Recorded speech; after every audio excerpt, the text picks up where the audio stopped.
What's going on, guys, and welcome to another episode of Loot Chest on Tasty Loot Gaming. In case you don't know, Loot Chest is the show where we have a discussion about a random topic in gaming. My name's Seth. I'm Chevy. And today's topic is us revisiting our Game of the Year. If you had not seen the first video we did about a month ago, me and Josh discussed our Games of the Year, runners-up, and honorable mentions. Check that video out right here. And, nothing has really changed for me since then. Witcher 3 is still my Game of the Year by far. It is a very complete, well-made game that respects its fans and was just completely stellar. If you have not played it, check it out. It's fucking awesome. But we're here today because, first off, to see if anything changed for me. It didn't. Same list. Like I said, check that video out and check out the list there. But we're going to check out your list because you were not there for that episode. Right. So let's start out with your first runner-up to Game of the Year. So my first runner-up is Death Trap. Kind of a weird choice, indie game. But I found that I put a crap ton of time into this game. I enjoyed it quite a bit. Mm-hmm. Enjoy it. I want to come back to it. Definitely. I had a hard time with my list this year for some reason anyways. Just because a lot of the AAA games that I wanted to play either just weren't as good as I was expecting them to be, or they got pushed back into the next year. What were some games that you were expecting to be better? Well, Fallout 4. Uh-huh. I love role-playing games, Yep. and it's fun, but I can't seem to, I never want to play it. So, Yeah. I just uninstalled it from my PS4 because right. I have too many games I want to play. I want to play Final Fantasy 15 really bad, but, I gotta wait for that as well. Yeah.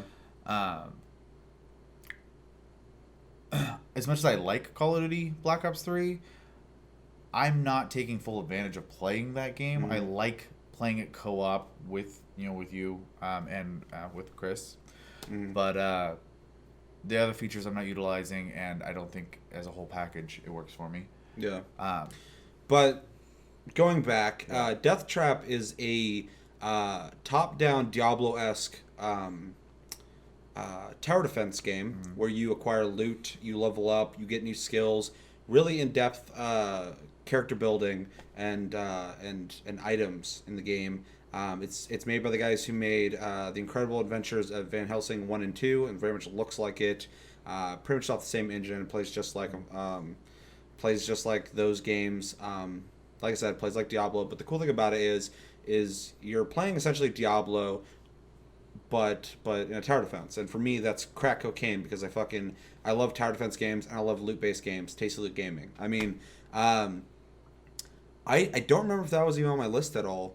On the prior episode, I guess I should watch that. But yeah, that's definitely one of my favorite games of 2015, absolutely. You said it came out in February? February, yep. I bought that on a whim because it was on sale on Steam. Yeah. And just because I was like, I like tower defense games. And then I was like... And pestered me. Yeah. I was like, you should check this game out. You should Yeah. check this game out. And finally you picked it up, and now it's on your list. Yep. Yeah, it's a really fucking good game. They're really fun if you're into tower defense or if you're into Diablo. You don't have to be into both of them, and you could probably enjoy No, this it game. blends really well, but it doesn't... I don't feel like it has really any of the nuances of either one either. It really does still feel like its own game while nodding its head towards the genres it's taking from. Yeah. So. And I like how you can either level up your guy's skills or your tower skills. So if you want to be more tower heavy, you could be. Oh, yeah. But if you wanted to be, more like, I'm going to go in there and kill shit heavy, you could be more like Josh's style gameplay, whereas my style is more the tower-based stuff because I like tower defenses a lot. It's just a really involved game. There's a lot of content there, a lot of replayability, and a lot of tiers to keep going up. You beat the game once, and all of a sudden there's a second tier. It gets harder. You go through the game again. There's better loot, and you just keep doing that. And it's just a really well-made game, really fun. Yeah. Is there any other reasons why that's your runner-up? Not really. I just kind of thought back on what I played, what I enjoyed the most, and what I would probably play again, and that was probably one of the first ones to pop up in my head. So Yeah. No, we definitely put some hours into that game for sure. And real quick question to you guys. Do you like tower defense games, or do you like Diablo games? Do you like both? And also, have you heard of Death Trap, or have you played it? Let us know in the comments below. I'm really curious. Um, yeah. So let's get into your second runner-up. My second runner-up is Heaven's Ward, the expansion of Final Fantasy 14. Okay, that's not surprising. Yeah. I was like, I don't know that game, but yeah.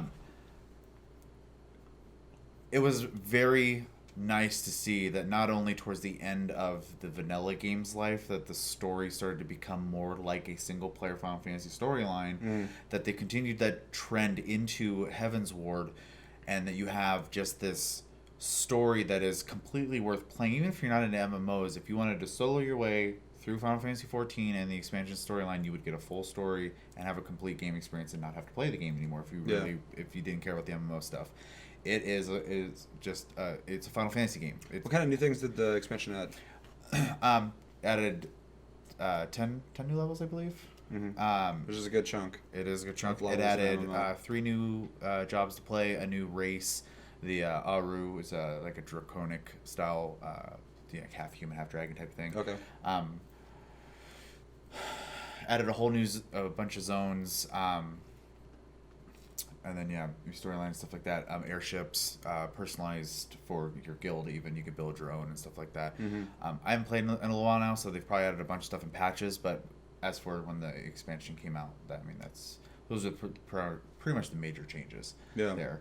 So, very solid experience. I mean, if you can get around the pay-to-play aspect of it, or you just have a lot of free time and can knock it out real quick, I definitely recommend it. So I'm sure Eddie from work can attest to that. Yeah. My coworker, he also plays that game, but he was joking around about like taking a week off or something to play that game or something because they had like free time or something. It's a general problem with MMOs. I mean, even like when we were playing a lot of Warframe, finding a moment to pull yourself away. I'm getting close to going back into Warframe too. They've added so much new content. But no, it's a good pick, and it is really interesting how like when 11 came out, it was very much an MMO. But this one, I played it a couple times, and it is really interesting how you could take characters or people out of the game, like the players, right? And it still just feels like a single player game almost. Almost Guild Wars-esque in that sense. Yeah, so like in Guild Wars 2 is the first MMO I've ever played that I could play by myself, which is how I judge MMOs,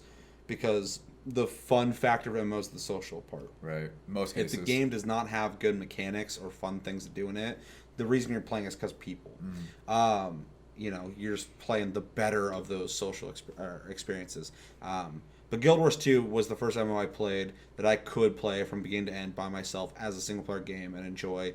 And I do think that Final Fantasy 14 also offers a very Final Fantasy feeling experience. Maybe not as dramatic as, some of the more famous ones, but but they really did.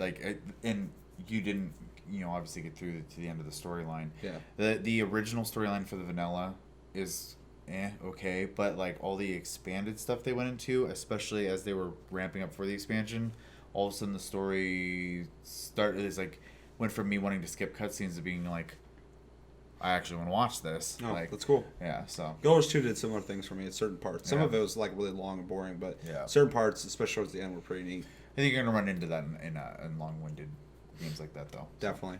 But yeah, that makes sense for you completely. That's not a surprise. So yeah, let's get down to your game of the year. You didn't have any honorable mentions? I do have one honorable mention, and the reason it's not on my main list is because I've put like 2 hours into it, but it's The Witcher 3. Yeah, makes sense. There's just entirely too many people saying good things about it, and even playing it a little bit, I could see if I had the free time to play it, I'd get lost in it. So, in my opinion, it's better than Skyrim and Fallout 4. It's just, for an open world RPG, it's fucking fantastic. So yeah, it's a good honorable mention because I think a lot of people would agree with you that it is worth mentioning, at least. But yeah, let's get into your game of the year. I was gonna guess what it is, but I don't think I can. I throw you off with my other two. Not the Final Fantasy one. Let me see real quick. I don't think it's over there. 2015. Mm-hmm.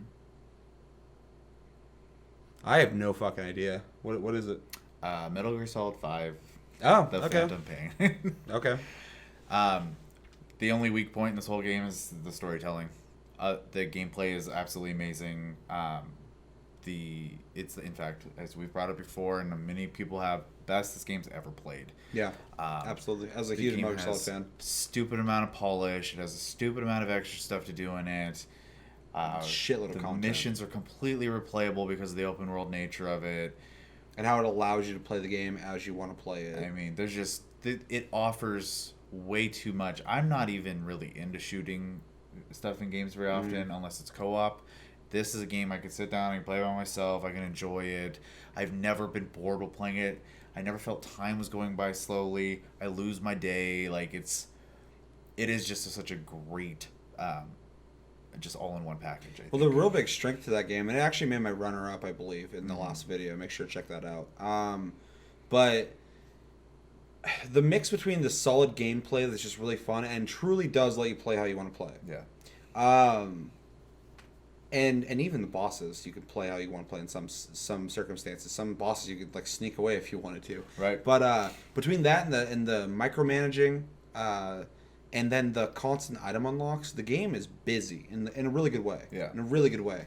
It constantly has stuff to offer you. It doesn't get stagnant because there's always stuff going on. There's always things to do. There's always things to unlock. There's always things you need to be managing and creating your mother base with, stuff like that. And the storyline is good. It's not the best that Metal Gear's had, but it's not bad. It's just on par with like 1, 3, and 4. It doesn't even it doesn't even stack up. I'm not complaining, and to be fair, I haven't completely beaten this game yet. But That's fine. My game of the year was Witcher 3. I haven't beaten it. the story wasn't my complaint. It's the storytelling.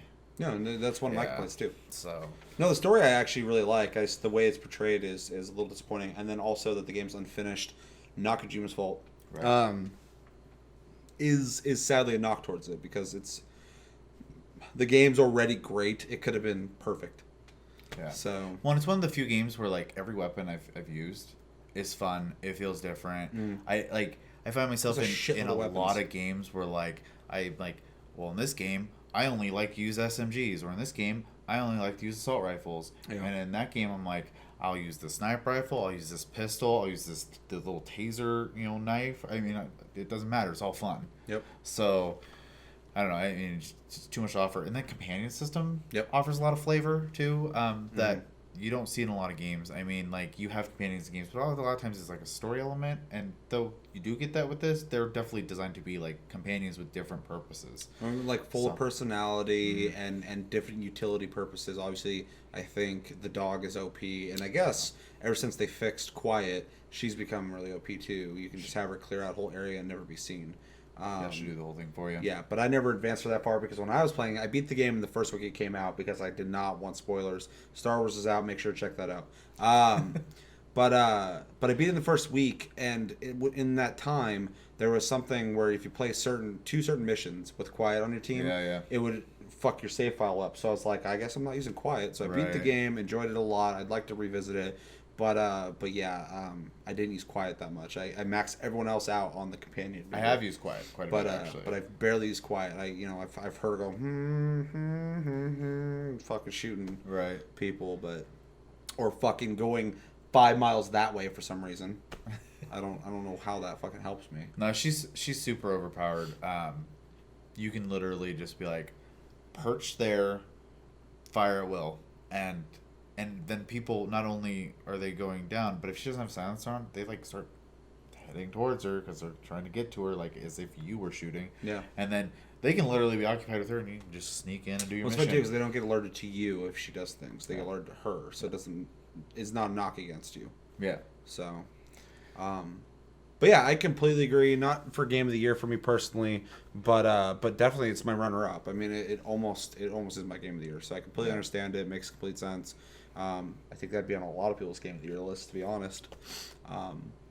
Yeah. Anything else on that? No, I mean I think that pretty much covers it. It's too bad there wasn't a whole lot of games that really struck a chord with you this year. No, It was really hard for me, actually. I mean, just kind of a fun fact for you guys. I have 6 games sitting next to my PlayStation 4 right now that I need to play, and I'm playing Dark Cloud. for the PS2 on PS4 now. How much you buy that for? $15. $15. And it's getting his money's worth. I've put. I don't know. I've played it for pretty much. You've been playing it for a while. Solid. Yeah. Easy. So. And I just bought an Xbox One, and I want to go play Just Cause 3 on my PS4. But the Xbox One's there. It fits in with everything. It's big. It's black. It's square. It looks like everything else that we have in the front room, and it'll just sit there until I get Halo 5 or Quantum Break whenever that comes out. And Rare Replay, I'm kind of interested in that. Doesn't matter. I think it's going to do it for this week's Loot Chest on Tasty Loot Gaming. As always, thank you for watching. Let us know in the comments below what your game of the year is, what runner-ups you have. If you were to comment on the last video, comment again. Fuck it. Or, let me know if it changed. My list didn't change, surprising to me.